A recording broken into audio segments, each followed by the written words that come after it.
오늘 이 시간 우리에게 주시는 하나님 말씀은 구약성경 사무엘하 18장 18절 한 절 말씀을 봉독해 드리겠습니다.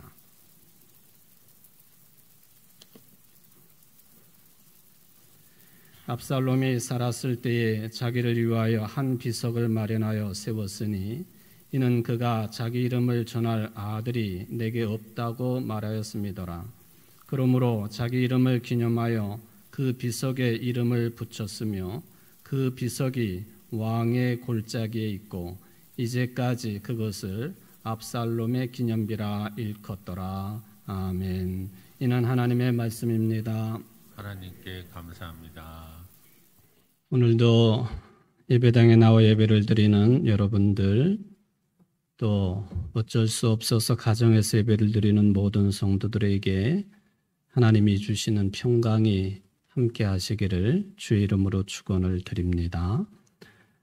지난달 7월 24일 가톨릭의 최고 수장인 교황이 북미의 캐나다를 방문을 했습니다. 잘 아시겠지만 요즘에 교황은 이제 휠체어를 타고 다닐 정도로 무릎이 또 온몸에 건강에 이상이 생겨서 계획되었던 중동의 레바논이라든지 또 아프리카의 콩고 민주공화국, 남수단 계획된 방문조차도 다 이제 취소하거나 또 미루어야 될 그런 형편이었습니다. 그런데 그런 몸을 이끌고 참모진들의 만류에도 불구하고 지난달 7월 24일 캐나다를 방문을 했습니다. 방문을 하면서 취재진들이 방문의 목적이 무엇이냐고 물어보니까 이 방문의 목적은 참회와 속죄의 순례라 그렇게 답변을 했습니다. 교황 입에서 참회와 속죄를 말한다고 하는 것은 극히 어려운 일입니다. 여러분들 우리가 잘 알고 있는 것처럼 1870년 제1회 바티칸 공의회에서는 교황은 하나님을 대리하는 또 예수님을 대리하는 또 예수님의 수제자인 베드로의 후계자로서 교회의 결정을 이루는 데 있어서 한번 이루어진 결정을 교황 무류설 또는 교황 무오설로 그때에 1870년에 결의를 해놓았기 때문에 교황이 쉽게 참여를 하거나 또는 속죄를 한다고 하는 것은 극히 드문입니다. 지난 2000년의 교회 역사 가운데서 거의 이루어지지 아니한 그런 현상인데 지난달에 캐나다 방문을 참회와 속죄의 순례라고 이름을 붙였습니다. 거기에는 이러한 역사적인 배경이 있습니다. 우리가 잘 알고 있는 것처럼 역사적으로 지금의 캐나다나 미국이나 또는 남미는 원래 원주민들의 땅이었습니다. 이 땅을 유럽의 사람들, 얼굴이 흰 사람들이 쳐들어가서 지배를 한 것이죠. 물론 그 앞에는 선교사들이 앞장을 섰고 또 성경을 앞장 세우고 또 십자가를 앞세우고 남미를 점령하다시피 했습니다. 따라서 수많은 원주민들이 죽을 수밖에 없었다 하는 것이죠. 이거는 피할 수 없는 역사적인 사실입니다. 캐나다에서는 그 이전에도 그런 이야기들은 있었지만 실질적으로 지난 20년 동안 이 실질적인 문제 때문에 정부와 그리고 원주민들 사이의 갈등이 최고조로 달했다 하는 것을 확인을 할 수가 있겠습니다. 그러다가 작년에 캐나다에서 우리 한국 사람들이 가장 많이 살고 있는 것이 밴쿠버인데 밴쿠버 인근이 브리티시 컬럼비아주 아닙니까?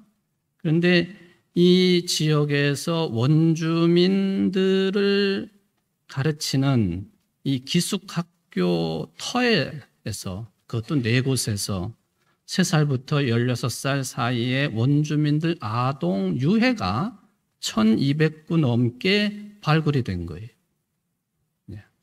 학교 기숙학교에서 생활을 하던 인디언 원주민 자녀들의 유해가 발굴이 됐다 하는 것이죠. 근데 이것이 1881년도부터 1996년까지 최근까지입니다. 캐나다 정부 주도하에 이게 운영이 되었던 원주민의 문화를 말살을 시키고 또 원주민들을 백인과 기독교 사회에 동화시키려고 하는 그런 목적으로 세워진 학교가 원주민 기숙학교였었습니다. 그런데 그곳 네 곳에서 작년에 1000구가 넘는 유해가 발굴이 됐다 하는 것입니다.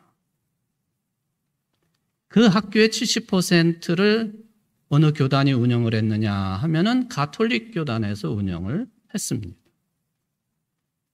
100년이 넘는 기간 동안에 총 15만 명의 원주민 어린이들이 강제적으로 부모와 이별을 해야 됐고 가족들과 이별을 해야 됐고 공동체에서 떨어져 나가야만 했습니다. 그곳에서 교직원, 백인들, 심지어는 성직자들에 의해서 신체적이고 정서적이고 성적인 학대가 만연했던 것으로 드러나기 시작을 했습니다. 구타로 숨진 학생들 가족들에게 알리지 아니하고 안매장한 거예요. 그게 이제 일부가 이제 드러난 것이죠. 그렇게 해서 실종된 아이들 최대 수치가 한 10,000여 명 가까운 것으로 그렇게 이야기를 합니다. 원주민들이 이것은 문화적인 제노사이드, 집단 학살이라고 규정을 합니다. 이것이 이제 확인이 되니까 운영의 70%를 책임지고 있었던 가톨릭의 수장인 교황이, 지금의 프란치스코 교황은 매우 고통스럽다고 하는 심경을 밝히면서 이 문제를 어떻게 해결할 것이냐 하는 그런 지침들이 확인이 되기 시작을 했습니다. 지난 4월 달에 원주민 대표들이 교황청을 방문을 했을 때에 교황은 깊은 슬픔과 수치를 느낀다고 하면서 공식 사과를 했고 반드시 현장을 방문하겠다고 약속을 했는데 그게 지난 4월의 약속인데 석 달 후에 지난달 7월 24일에 그래서 참회와 속죄의 순례라고 하는 목적을 가지고 캐나다를 이제 방문을 했다 하는 것이죠. 개신교회도 관여가 됩니다. 개신교회는 이제 이미 사과를 표하기도 했습니다. 이 캐나다 정부는 2008년도에 원주민 단체 공식 사과를 하고 캐나다 달러로 400억 달러, 우리 돈으로는 40조 6천억 원 정도 규모의 이미 배상을 했습니다. 이게 인정을 한다고 하는 것이 우리 일제시대 때의 사과 인정이 배상이 반드시 따라붙는 것처럼 그런 차원이기 때문에 이 가톨릭에서도 교황, 무호설도 있지만은 실제적인 배상 문제가 어마어마한 것이기 때문에 쉽게 사과하지를 못하다가 이번에 이렇게 교황이 사과하고 방문을 했다 하는 것이죠. 이게 인간이기 때문에 가능하고요. 또 이러한 사건 자체도 인간이기 때문에 벌이게 된다 하는 것을 생각하면 참담한 생각을 하게 됩니다. 개인적으로 또는 공동체적으로 지난 시간에 벌어진 사건들에 대해서 반성하는 생각과 태도로 살아야 된다. 이게 이제 가톨릭의 수장 방문과 인정을 통해서 다시 한번 바라보게 되는 측면이 되겠습니다. 그래야만 인간다운 것이고 또 인간의 역사, 그것도 발전된 그런 역사의 단면이라고 해석을 해볼 수가 있겠습니다. 쉽게 말하면 그런 것들을 인정하고 또 사과함으로 인하여 어떤 일들이 벌어지느냐 하면 다시는 그런 짓을 하지 말아야 되겠다고 하는 결심이 서는 거예요. 잘못된 것을 인정하지 않으면 계속 묻어두고 은폐하고 거짓말을 하게 되면은 똑같은 짓을, 똑같은 역사적인 과오를 우리는 죄처럼 벌리게 되어 있다 하는 것은 두말할 필요가 없겠습니다. 그러므로 우리는 뭐 그런 것들을 파헤치는가, 그런 부정적인 것, 살인에 관한 것, 끔찍한 일들, 굳이 오래된 일들을 무엇 때문에 파헤치는가 하는 그런 생각을 할 수가 있겠지만은 그런 부정적인 모습, 왜 그렇게 했지? 왜 그렇게 살았지? 의문시되는 그런 모습들을 보면서 나 자신을 살펴보게 되고 또 우리 공동체를 되돌아보게 되고 민족적인 차원에서도 세계사적인 차원에서도 그런 반성을 하게 되는 것이죠. 일종의 반면교사로 삼을 수 있다고 하는 것입니다. 다른 사람이나 사물의 부정적인 측면에서 가르침을 얻게 된다 하는 그런 뜻이죠. 물론 이 반면교사라고 하는 말이 1960년대에 태동을 중심으로 하는 문화대혁명 시절에 이게 마오쩌둥이 처음 말한 것으로 전해지기는 합니다만 타산지석과 비슷한 말이죠. 어쨌든 이게 반면교사의 삶을 살아가는 것이 우리 인간의 고유한 특징 중에 하나가 되겠습니다. 다른 사람의 잘못된 일과 실패를 거울 삼아서 가르침을 삼는다라고 하는 것이죠. 2차 세계대전 당시에 유대인 포로 수용소에서 생존하게 된 그 피아니스트 중에 보면은 알리스 헤르츠 존머라고 하는 그런 그 여성분이 있습니다. 그분이 이런 말을 남겨놓았어요. 나는 악에 대해서 잘 알고 있지만 오직 선한 것만 봅니다. 악을 잘 알고 있지만 나는 오로지 선한 것만 봅니다. 보겠습니다. 뭐 그런 뜻도 되겠죠. 그 전쟁통에 남편을 잃고 젊은 시절 모진 고생을 한 이분이 100살쯤에 인터뷰를 하면서 한 말이에요. 웃으면서 나는 악에 대해서 잘 알고 있지만 오직 선한 것만 보겠습니다. 아마 인터뷰의 주제가 어떻게 늙을 것인가 하는 그런 내용이었던 것 같습니다. 이 말을 우리나라 소설가인 김연수 씨가 인용을 하면서 이렇게 말을 합니다. 웃는 눈으로 선한 것만 보는 할머니가 되었으면 좋겠다. 그렇게 늙을 수만 있다면 참 좋겠다. 그런 말을 남겨놓았죠. 근데 이분 할머니는 이제 그런 말을 남겨놓았는데 같은 상황, 전쟁의 상황 속에 징집되어 가지고 이 참상을 겪은 커트 보니것이라고 하는 사람이 또 있습니다. 이 사람은 글을 쓰는 사람이에요. 제5 도살장이라고 하는 작품을 남겨놓았는데 이분이 독일의 드레스덴에 있을 때에 이거는 뭐 독일의 침공이 아니라 연합군의 폭격으로 인해서 이 도시가 완전히 초토화될 때에 그곳에 포로로 잡혀 있었습니다. 죽을 고비를 간신히 넘긴 거죠. 그런데 이분의 특징은 뭐냐 하면은 나이 들어서도 세상에 인간의 어두운 면을 볼 줄 아는 사람으로 평가가 됩니다.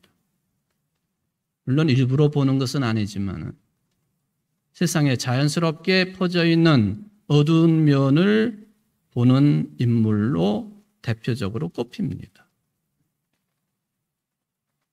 그분이 이야기를 합니다. 세상의 일부가 힘든 것을 보는 순간 세상이 여전히 어두운데도 이게 밝은 면만 보는 사람은 세상을 다 보는 것이 아니다. 세상을 다 못 보는 사람인 것이다.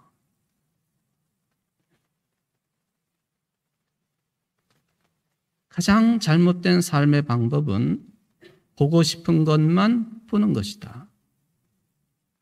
이렇게 보고 싶은 것만 보는 사람은 봐야 할 것을 보지 못하는 것이다.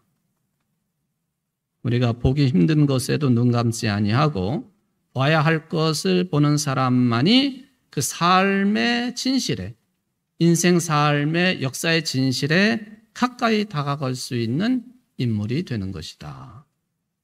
매우 받아들여야만 되는 그런 이야기를 남겨두었습니다. 출처는 명확하지 않지만 이런 이야기가 있어서 소개를 해드립니다. 제가 설교 시간에도 가끔 언급을 했던 그런 장소인데요. 사진을 보시면은 예수님이 어린 시절에 헤롯 대왕의 핍박을 피해 가지고 애굽의 카이로, 지금의 카이로 외곽 지역으로 피난을 간 적이 있었죠. 그곳에 koptic 교회가 세워져 있는데 아기 예수 피난 교회라 그렇게 이제 불리어집니다. 또 다른 사진을 보면은 이제 예수님의 부모가 아기 예수를 이제 나귀 같으죠. 태워가지고 피난길에 오르는 모습이 교회를 가는 길에 저렇게 부조로 조각이 되어 있습니다. 많은 순례객들이 방문을 하는데 그곳에는 나무 12그루를 심어 놓았고 그리고 나무마다 예수님의 12제자의 이름들을 다 이렇게 팻말로 붙여 놓았다고 그러죠. 근데 시간이 흘러가면서 가룟 유다의 이름표가 붙인 나무들만 이게 죽어가더라는 것이죠. 그걸 본 어떤 분이 베드로 이름표하고 유다 이름표를 바꿔놓았대요. 그랬더니 죽어가던 나무는 살아나고 싱싱하게 살아있던 베드로 나무는 죽어가더라는 거예요. 이유가 뭔가 하고 사람들이 살펴보니까 나머지 11명의 제자 이름이 붙어있는 나무들에 대해서는 축복을 하고 격려를 하고 사랑하는 마음으로 그렇게 대하고 했는데 이 가룟 유다 나무만은 그렇게 욕지거리를 하고 침을 택택 뱉어버리고 그러니까 이게 식물도 사람의 사랑을 받으면 잘 자란다고 하지 않나? 이건 실질적으로 증명이 된 바입니다. 동물이 오죽하겠어요? 사람이 오죽하겠어요? 그랬다 하는 이제 그런 이야기가 전해지고 있지요. 여러분들이 주변에서도 잘 볼 수 있는 나무 사진을 또 하나 좀 보여드리겠습니다. 이게 무슨 나무일까요? 다음 사진을 보여주시면 좀 박태기 나무, 예. 다른 말로 말하면 밥풀떼기 나무. 저 꽃잎 모양이 밥이 이렇게 뭉쳐진 것 마냥 그렇게 생겨가지고 우리 흔히 밥풀떼기 나무, 박태기 나무라고 부르죠. 그런데요, 서양 사람들은 이 나무를 유다스 트리, 유다의 나무라고 불러요. 그게 역사적인 이유가 있다고 밝혀졌지요. 유다가 은 30에 예수님을 팔아넘기고는 배신을 하고는 그리고는 나중에 그것을 후회를 하면서 은 30을 집어던지고 피의 밭이라고 불리우는 아겔다마라고 하는 예루살렘 성 바깥에 있는 그 어떤 밭에 가가지고 나무에 목매달아 죽었다고 알려져 있습니다. 또 유다가 목맨 나무가 이 박태기 나무라는 거예요. 원래는 꽃이 하얀색으로 피었는데 유다가 목매달아 죽은 다음부터는 나무가 부끄러워가지고 이렇게 피색, 붉은색으로 변해졌다. 그런 이야기가 전해집니다. 또 이 나무가 원래 상당히 키가 큰 나무로 자라났는데 유다가 목을 맨 다음부터는 키가 자라지 아니하고 그리고는 이게 뭘 사람이 꺾으면 금방 가지가 뚝 부러지는 그런 형태의 나무로 변질이 되었다. 그 뒤로는 누구도 이 박태기 나무에 목을 메어 죽을 수 없도록 그 나무가 스스로 저렇게 변질이 되었다. 그렇게 알려진 나무가 이제 박태기 나무로 알려져 있습니다. 물론 성경에 보면은 이 나무에 대한 언급이 한 번도 나오질 않아요. 그렇지만은 이 나무가 팔레스틴 지방에 자생을 하고 특별히 이스라엘 남부의 유다 지방에 이 박태기 나무가 많이 자란다는 거예요. 이스라엘 정부가 발행을 하는 우표에도 보면은 박태기 나무가 이제 들어있는 우표도 있는 것을 확인을 할 수가 있죠. 그러니까 분명히 서양 사람들은 이 나무를 볼 때마다 가룟 유다를 생각하는 거예요. 가룟 유다를 생각하는 것은 곧 이게 누구든지 간에 배신자로 살아서는 안 된다 하는 것을 되새길 수 있는 그런 나무, 이게 이제 박태기 나무라는 거예요. 서양 사람들은 이 박태기 나무를 유다스 트리, 배신의 아이콘으로 생각을 하는데 우리 동양은 또 거의 반대 개념으로 이 박태기 나무를 이제 바라보는 것으로 알려져 있습니다. 중국 땅에 전진이라고 하는 이 사람이 두 동생과 함께 삶을 살고 있었습니다. 세 아들이 살고 있었어요. 어느 날 세 아들들이 뭐 어떤 생각을 가졌는지 모르지만은 우리 재산을 이제 다 3분의 1로 나누어 가지고 분가합시다 하는 그런 이야기가 돌아와서 그렇게 하기로 했습니다. 재산을 다 3분의 1로 다 나눴어요. 근데 문제는 집안 한가운데 심어져 있는 나무 한 그루가 문제였습니다. 그래도 다 공평하게 3분의 1씩 나눠야 되니까 그 나무도 3분의 1로 자르기로 했습니다. 그럼 그 다음날 가서 보니까 나무가 죽어 있는 거예요. 야, 전진이라는 큰 아들이 생각을 합니다. 우리가 이게 생명이 있는 이 나무를 잘라놓고 죽이고자 하니까 이 나무가 그 말을 알아들었는가 보다. 저희 미물인 나무도 저러니 우리가 계획했던 것들을 다 물리치고 한 형제로 그냥 살아야 되겠다. 그렇게 결정을 했답니다. 아, 그랬더니 그 말을 듣고는 이 나무가 다시 살아났다는 거 아니에요? 그 나무가 바로 박태기 나무예요. 그래가지고 동양권에서는 이 박태기 나무는 이게 화해 또는 우정, 형제애를 상징하는 그런 나무가 되었다. 동양하고 서양의 차이가 이렇게 크다 하는 것을 생각을 해봅니다. 어쨌든 서양 사람들은 이 바풀떼기 나무, 박태기 나무를 볼 때마다 예수님을 배반한 가룟 유다를 생각합니다. 가룟 유다를 생각한다고 하는 것은 어떤 관계라도 배신하면 안 된다. 그것도 돈 받고 배반해서는 안 된다 하는 것이죠. 우리 주변에서도 이 박태기 나무는 흔히 볼 수 있는 것 아닙니까? 동양인들이긴 하지만은 여러분들 이 나무를 볼 때마다 유다처럼 주님을 배신하지 말아야 되겠다. 주님을 배신한다고 하는 말은 곧 교회를 또 배신하는 거예요. 왜? 교회가 곧 주님이기 때문에. 그러니까 이 박태기 나무를 볼 때마다 주님을 배신하지 말아야 되겠다. 교회를 배신하지 말아야 되겠다. 신앙을 잘 유지하시기를 바랍니다. 배반은 좋지 않은 거예요. 왜냐하면 가룟 유다처럼 스스로 죽던 어떤 일이 벌어지든 죽음을 불러일으키는 그런 원인이 되기 때문에 그렇다 하는 것입니다.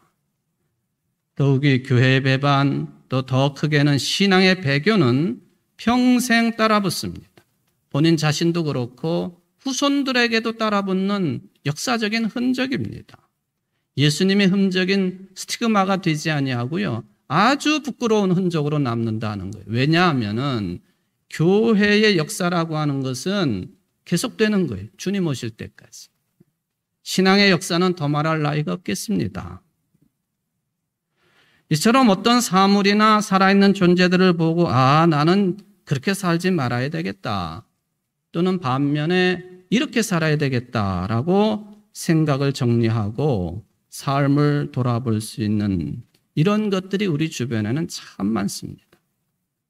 이스라엘 땅으로 좀 돌아가 보겠습니다.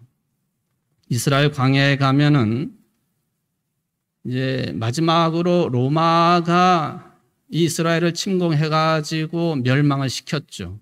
예루살렘 그 외 지역은 다 초토화가 됐는데 마지막 항전 장소가 하나 남아 있었습니다. 그게 광야의 높이 한 500m 정도 높이를 가지고 있는 마사다라고 하는 요새였습니다.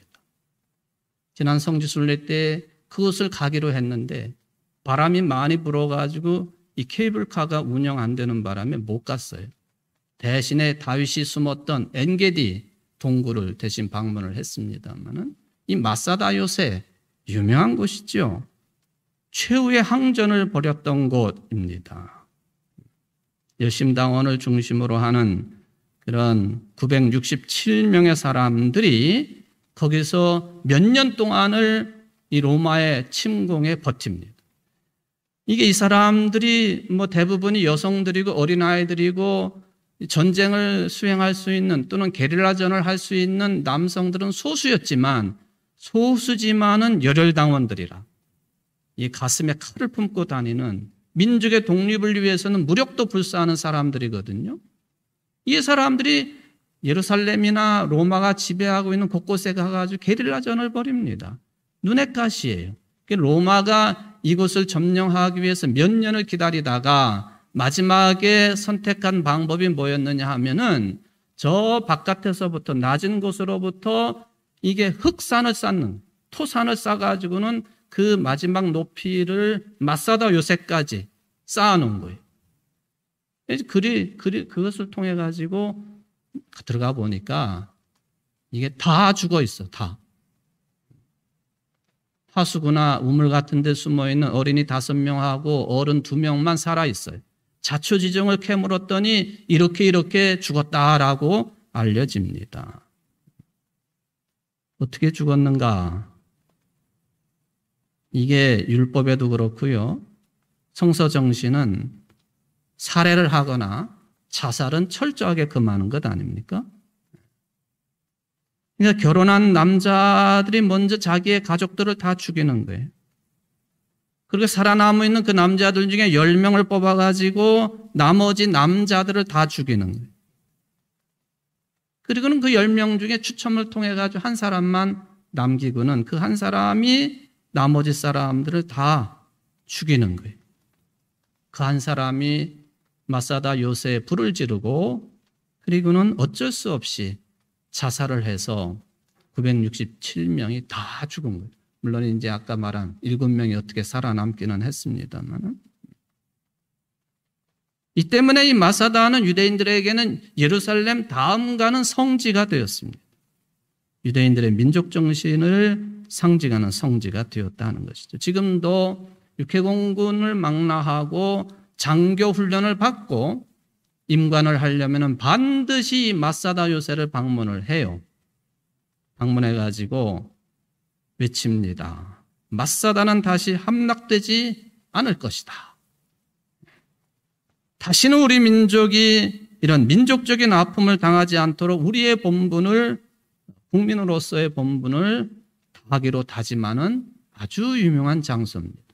요즘에는 이 마사다 요새 말고도 이 통곡의 벽 앞에서도 이 행사를 치른다고 알려져 있는데, 원래의 장소는 1000여 명 가까이가 숨진 마지막 항쟁의 보루였던 이 마사다 요새에서 이런 의식을 치루었다 하는 것을 지금도 진행 중에 있습니다.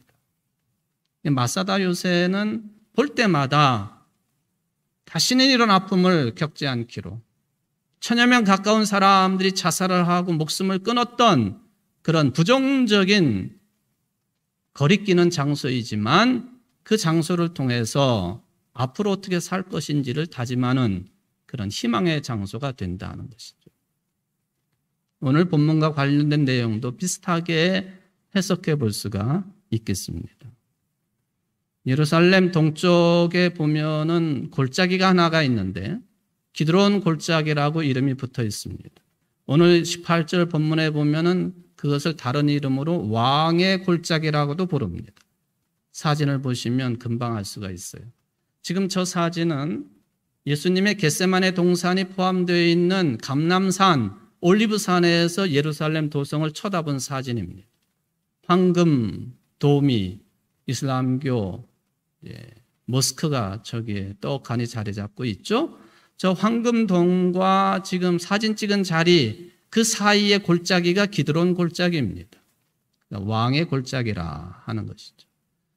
여러 가지 살펴볼 수 있는 내용이 많지만 그 중에 오늘 본문과 관련되어 있는 한 유적지를 볼 수가 있는데, 사진으로 보시면 이런 탑이기도 하고 기둥이라고도 불리우는 압살롬 기념비, 압살롬 기둥이라고 불리우는 유적입니다. 이게 오늘 본문에 보면 압살롬이 지가 세운 거거든요. 나한테는 아들이 없으니까 내 이름을 기릴 자가 없으니 탑을 하나 세워야 되겠다 해가지고 이곳에다가 탑을 세웠다는 거예요. 왕의 골짜기, 기드론 골짜기에다. 근데 지금의 이 건축물은요, 그때 원형은 아니고요, 서기 1세기경에 재건된 것으로 추정이 됩니다. 원래 기둥은 볼 수 없겠지만 여태껏 압살롬 이름으로 불리고 있으니까 압살롬이 원했던 바대로 이 기념 건축물이 세워져 있습니다. 그런데 압살롬이 오늘 본문에 보면은 자신의 이름의 명예를 위해 세우는 것입니다만은 요즘에 이스라엘 사람들은 이것을 어떤 장소로 활용을 하느냐? 자식 가운데, 특히 아들 가운데 부모에 순종하지 아니하고 또 부모를 거역하는 아들이 있으면 이곳에 데려온다고 그래. 데려와 세워놓고는 10계명의 제5계명 네 부모를 공경하라 하는 그런 이야기를 아이들이 들을 때는 잔소리처럼 들리겠지만은 성경 말씀을 기초로 해가지고 부모들이 말 안 듣는 아들에게 꼭 하는 말이 네 부모를 공경하라. 그리고는 뒤에 덧붙이는 말이 있습니다. 너는 제발 압살롬처럼 되지 말아라. 이 탑을 보고 이 기둥을 보고 이 기념비를 보고 이게 압살롬을 기억하는 기념비인데 너는 제발 이 압살롬처럼 되지 말아라. 이렇게 말하는 데는 성경을 기준으로 해서 보면 역사적인 배경이 있습니다. 가장 핵심적인 내용은 뭐냐 하면은 다윗에게는 여러 부인들이 있었고요. 따라서 여러 아들들이 있습니다. 그 중에 첫 아들이 암논이라고 하는 이름을 가지고 있는 아들이 있었는데 그리고 압살롬이 셋째 아들이었습니다. 둘째 아들도 있었지만 둘째 아들의 존재는 별로 드러나지 않아요. 근데 참 불행스럽게도 이 첫째 아들 암논이 압살롬 어머니에게서 아들도 태어나고 딸도 태어났는데 그 딸의 이름이 다말이었습니다. 근데 바로 이 다윗의 첫 아들, 그러니까 어머니 배가 다른 형제들인데 암논이 이 압살롬의 어머니가 낳은 자기의 누이, 친누이인 다말을 겁탈을 했습니다. 그래가지고는 이 압살롬이 피해 보복을 합니다. 그 말은 뭐냐 하면은 첫 아들 암논이 사망을 했다는 얘기. 둘째 아들은 별로 존재 가치가 없어요. 그러니까 이 압살롬은 셋째이지만은 실질적인 장남의 자리에 올라서게 됩니다. 큰형을 죽였으니 도망칠 수밖에 없지요. 도망간 곳이 어디냐 하면 자기의 외갓집 있는 곳이었어요. 그 외갓집이 원래가 다윗이 예루살렘을 정복하기 이전에는 헤브론 중심으로 그 정치를 했는데 헤브론 바로 옆에 그술 땅이라고 하는 곳이 있었어요. 이 그술 땅에 말하자면 공주를 자기의 부인으로 맞아들이고 그 사이에서 태어난 게 압살롬이었거든요. 그러니까 이 압살롬이 살인죄를 저지르고는 그술 땅으로 도망을 쳤어요. 그런데 이 다윗이요 계속해서 압살롬을 그리워합니다. 그러니까 다윗의 곁에 있는 유명한 장군 중에 요압이 그술 땅으로 사람을 보내가지고 압살롬을 예루살렘으로 데리고 왔어요. 그래도 다윗이 그 셋째 아들 압살롬을 2년 동안이나 얼굴을 보지를 않습니다. 그러는 사이에 이 압살롬은 모종의 계획을 진행을 합니다. 내 아버지긴 하지만 다윗의 통치권을 내가 빼앗아야 되겠다 해가지고는 역모를 꾸민 거예요. 우리나라식으로 말하면 역모를 꾸민 쿠데타를 일으킨 겁니다. 근데 성경의 기록에 보면 이 압살롬에 대해서 이 몇 가지가 아주 특징적인 게 있어요. 압살롬은 너무 잘생겼어요. 잘생긴 데다가 언변도 뛰어났습니다. 사무엘하 14장 25절에 보니까 온 이스라엘에 압살롬처럼 머리끝에서 발끝까지 흠 잡을 데가 하나도 없는 미남은 없다고 칭찬이 자자하였다. 15장 2절 이하에 보면요. 압살롬이 이 말을 얼마나 잘했는지 재판을 하려고 성문에 들어오는 사람마다 붙잡아 놓고 성에 들어가 봤자 너를 이 문제를 해결해 줄 사람이 없다 하면서 다 설득을 해가지고 돌아서게 합니다. 여러분 이 백성들의 불만이 누적이 되면요 그 부담이 다 누구한테 가는 거예요? 다윗 왕한테 가는 거예요. 그런데 압살롬이 그걸 다 차단을 합니다. 요즘으로 말하면 언로를 차단을 하는 거예요. 대통령에게 올라가는 바른 말들을 다 차단시키는 거예요. 그러니까 지지율이 자꾸 떨어지는 거예요. 그러니까. 이게 압살롬이에요. 그리고는 사람들로 하여금 외치게 했습니다.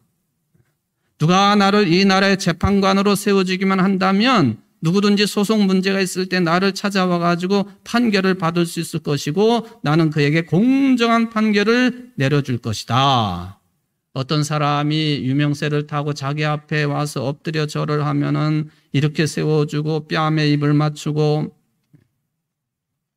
그러니까 백성들을 겉으로 볼 때는 위로하고 위모하고 격려하고 소원수리를 해주는 것처럼 그렇게 했던 사람이 압살롬이에요. 왜? 왕위를 빼앗기 위해서.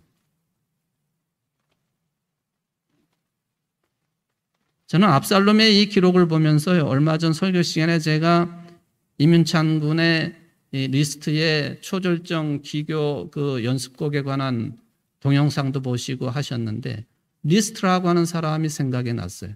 여러분들 리스트 한번 얼굴을 한번 보실래요? 초상화이긴 하지만 잘생겼나요? 못생겼나요?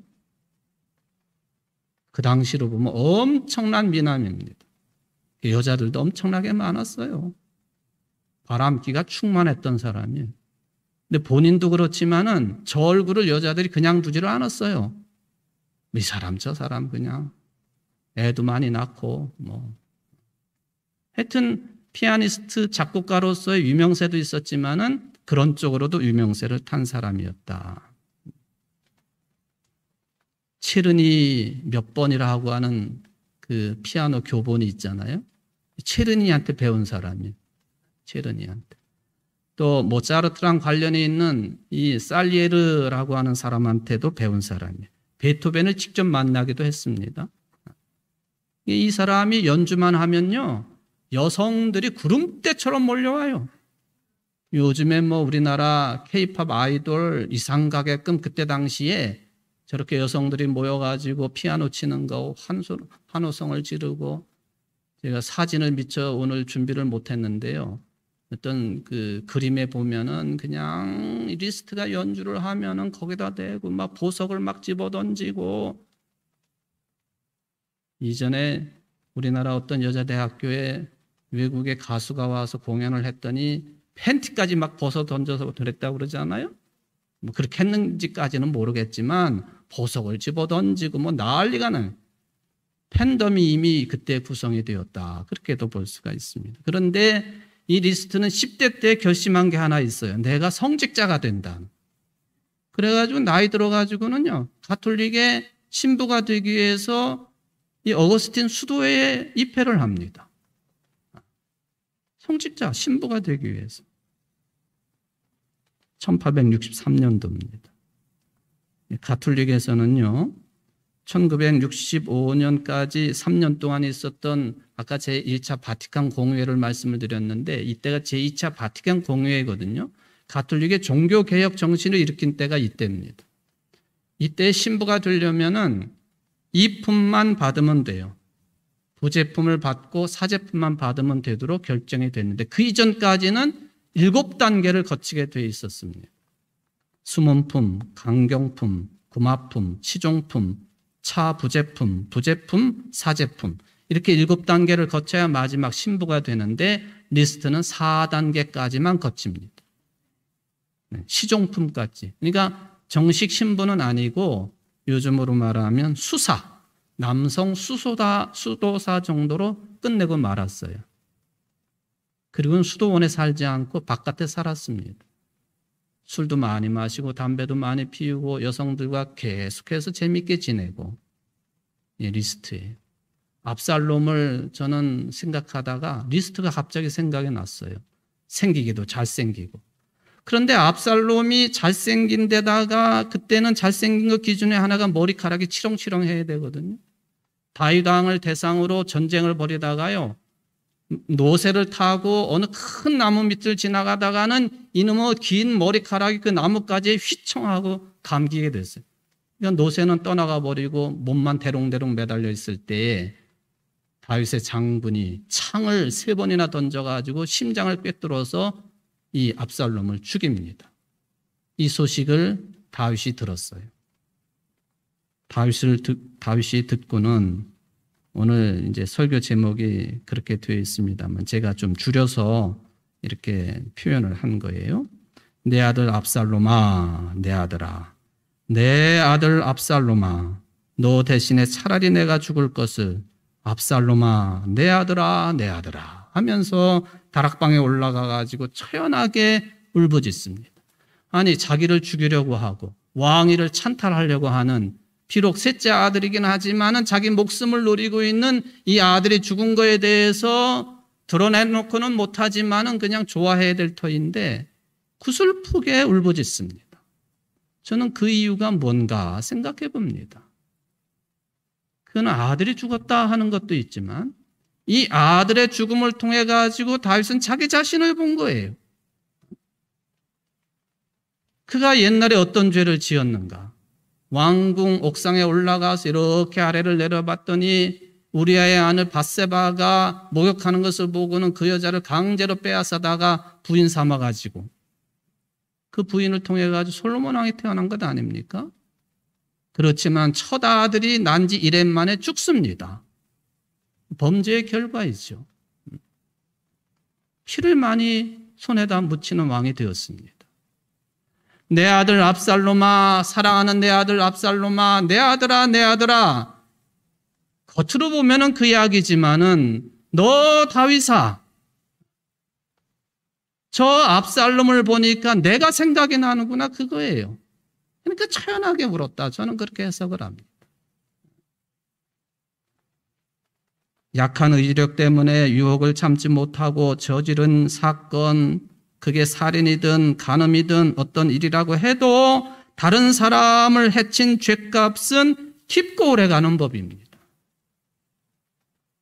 십계명 중에 살인하지 말라 언제나 기억하며 살지요. 근데 예수님께서는요, 이 십계명에 살인하지 말라에 더 깊은 말씀을 하시지 않았습니까? 그게 마태복음 5장 21절 이하입니다. 옛사람들에게 말하기를 살인하지 말아라. 누구든지 살인하는 사람은 재판을 받아야 할 것이다 한 것을 너희는 들었다. 그러나 나는 너희에게 말한다. 자기 형제나 자매에게 성내는 사람은 누구나 심판을 받는다. 자기 형제나 자매에게 얼간이라고 말하는 사람은 누구나 공회에 불려갈 것이요. 또 바보라고 말하는 사람은 지옥불 속에 던져질 것이다.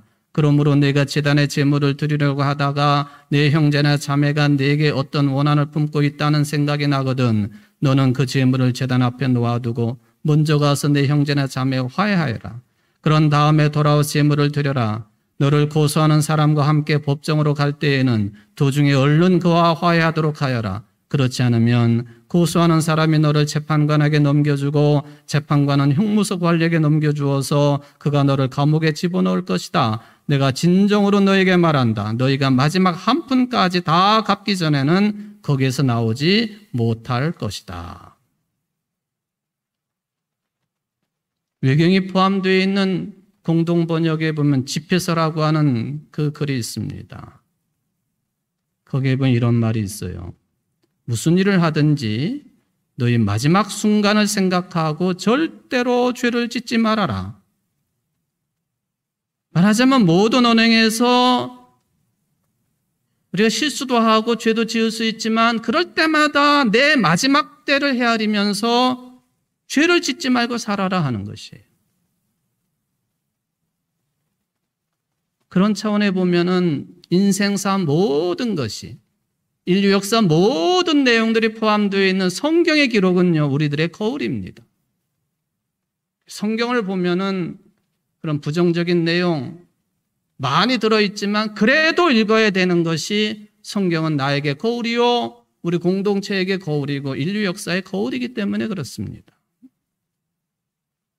끔찍한 사건이지만 나쁜 일이기는 하지만 구원의 은총을 누리게 하는 그러한 중요한 내용이 된다 하는 그런 이야기가 되겠습니다. 8월 한 달 여러분들 집에 걸려있는 교회 달력 사진을 보시면은 예수님이 떡 5개와 물고기 2마리를 가지고 오병이어 기적을 베푸신 오병이어 기념교회당 사진이 붙어 있잖아요. 그걸 보면서 예수님이 하나님 나라를 위해서 이렇게 일하셨다. 봐야 되는 거예요. 좋은 것이든 나쁜 것이든 부정적이든 긍정적이든 우리의 삶의 양식이 되어야 된다. 한 달 그렇게 사시는 여러분들 되시기를 주의 이름으로 축원을 드립니다. 자비로우신 하나님 아버지, 내 아들 압살롬아, 내 사랑하는 아들아, 그 뜻도 들어있지만 너 다윗아, 나라고 하는 존재야. 네가 지은 죄, 네 아들 압살롬이 똑같이 짓고 있지 않느냐?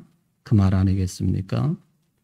세상에 어지럽고 부정적인 것들을 귀찮아하고 보기 싫어하고 상대하기 싫어하는 게 인지상정이지만은 그런 것들을 통해서 인생의 삶을 기피하고 또 하나님께 돌아서기에 부족함이 없는 우리들에게 베풀어 주신 하나님이 주신 거울이라 저희들은 받아들입니다.